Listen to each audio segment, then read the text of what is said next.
Hi friends, వెనకటి పైన కదుతుంది. నేను మీకు కదుతుంది. నేర్చుకున్నామా? దాచండి, మైక్ తీయండి, తీయండి, తట్టకాయ తెచ్చుకోండి. 22వ సర్గ. దీంట్లో రామలక్ష్మణులు విశ్వామిత్రుని వెంట నడుచుట, ఆయన నుండి బల అతిబల అనే విద్యలను గ్రహించుట. వశిష్ఠుని హితవచనములకు దశరథుని ముఖము వికసించెను.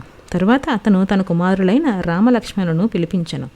తల్లి కౌసల్యయు తండ్రి దశరథుడును శ్రీరాముణ్ణి ఆశీర్వదించిరి. పురోహితుడైన వశిష్ఠుడు వేదోక్తముగా మంగళాశీస్సులను పలికెను. దశరథ మహారాజు తన ముద్దు బిడ్డడైన రాముణ్ణి మూర్ధమును ఆఘ్రానించి ప్రసన్నమైన మనస్సుతో అతనిని విశ్వామిత్రునికి అప్పగించెను. ఆ సమయంలో విశ్వామిత్రుని పక్కన చేరియున్న రాజీవలోచనుడైన రాముణ్ణి చూచి వాయువు వారికి సుఖస్పర్శ కలిగించుచు దుమ్ము లేకుండా వీచెను. మహాత్ముడైన శ్రీరాముడు విశ్వామిత్రునితో కూడి వెళ్ళుచుండగా చక్కగా పూలవాన కురిసెను. దేవదుందుబులు శంఖములు మధురముగా ధ్వనించెను. సో మొత్తానికి లక్ష్మణుడు కూడా రాముడి వెంట బయలుదేరారు. రామలక్ష్మణులు ఇద్దరు కూడా విశ్వామిత్ర మహర్షితో వెళ్తున్నారనమాట. మంచి గాలి వీచింది. మనకి ఏ సినిమాల్లో చూపించినట్టు పైనుంచి చక్కగా పూలవాన కురిసింది. దేవదుందుబులు శంఖములు అన్నీ మధురంగా వాయిద్యాలు అవి మోగుతున్నాయి. విశ్వామిత్రుడు ముందు సాగిపోవచ్చుండగా జులపాల జుట్టుగల శ్రీరాముడు ధనుర్ధారి అయి ఆయనను అనుసరించను. సో ఫస్ట్ విశ్వామిత్ర మహర్షి ముందు వెళ్తూ ఉంటే ఆయన వెనకాల మన శ్రీరాముడు వెళ్తున్నారు. లక్ష్మణుడు కూడా ధనువు చేయబట్టి రాముడి వెంట నడిచెను. రాముడు ఎక్కడ ఉంటే లక్ష్మణుడు అక్కడ ఉంటారు. అలా రామలక్ష్మణుడు ఇద్దరు కూడా వెళ్ళడం మొదలుపెట్టారు విశ్వామిత్రుని వెనకాల. ఆ రామలక్ష్మణులు అమ్ముల పొదలను ధనస్సులను ధరించి తమ తమ శోభలతో అన్ని దిక్కులను వెలుగులను విరజమ్ముచుంచిరి. అటు ఇటు తూనీరములను ధనస్సును దాల్చి వారు 3 తలల పన్నగముల వలె భాసిల్లుచుందిరి. చక్కని సౌందర్యముతో పరాక్రమముతో ఒప్పుచు వారు అశ్విని దేవతలు బ్రహ్మను వలె మహాత్ముడైన విశ్వామిత్రుణ్ణి అనుసరించిరి. ఆ రామలక్ష్మణుడు చక్కగా అలంకృతులై ధనుర్ధారులై ఉండిరి. చూడడానికి చక్కగా ఉండి అలంకరించుకొని ధనస్సులు అవన్నీ తీసుకొని వెళ్తున్నారు. వారు ఉడుము చర్మముతో నిర్మితములైన తొడుగులను చేతులకు ధరించి ఉండిరి. ఖడ్గదారులై అపూర్వ శోభలతో విలసిల్లుచుండిరి.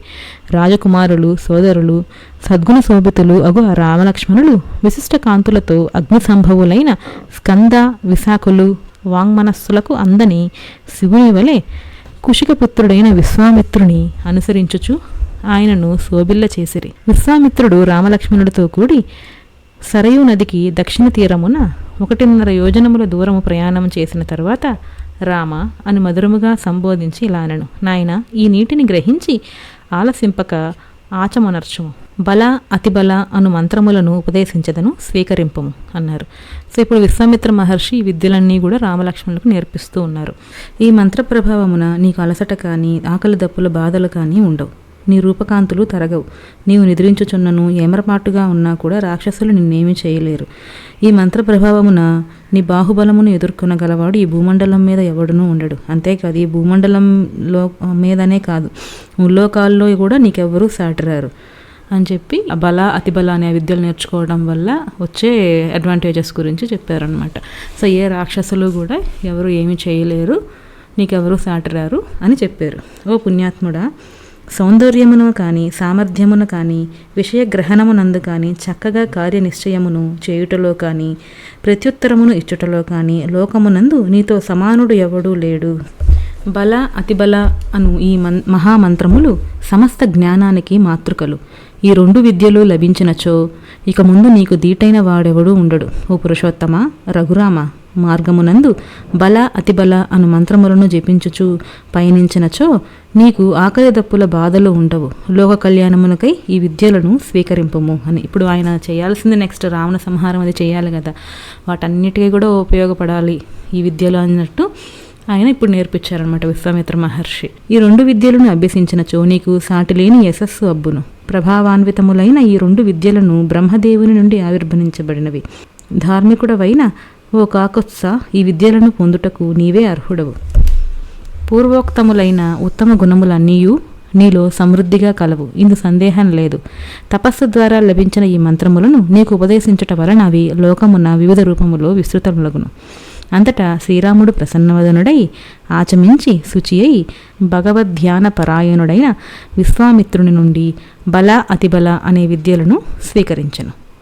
సో ఇలాగా బల అతిబల అనే విద్యలను తీసుకున్నారు. రాముడు గురువైన విశ్వామిత్రునకు పాదములొత్తుట మొదలగు సేవలను అర్చెను. పిమ్మట ఆ ముగ్గురు సరయూ నదీ తీరమునందే ఆ రాత్రి గడిపారు. విశ్వామిత్ర మహర్షి, రాముడు, లక్ష్మణుడు ముగ్గురు కూడా సరయూ నదీ తీరంలోనే ఉన్నారు ఆ రోజు. దశరథ మహారాజు కుమారులైన ఆ రామలక్ష్మణులు తమకు అలవాటు లేని తృణశయ్యపై కలిసి పరుండిరి. అయినను విశ్వామిత్రుని మధురమైన లాలింపు మాటలతో వారికి ఆ రాత్రి హాయిగా గడిచెను.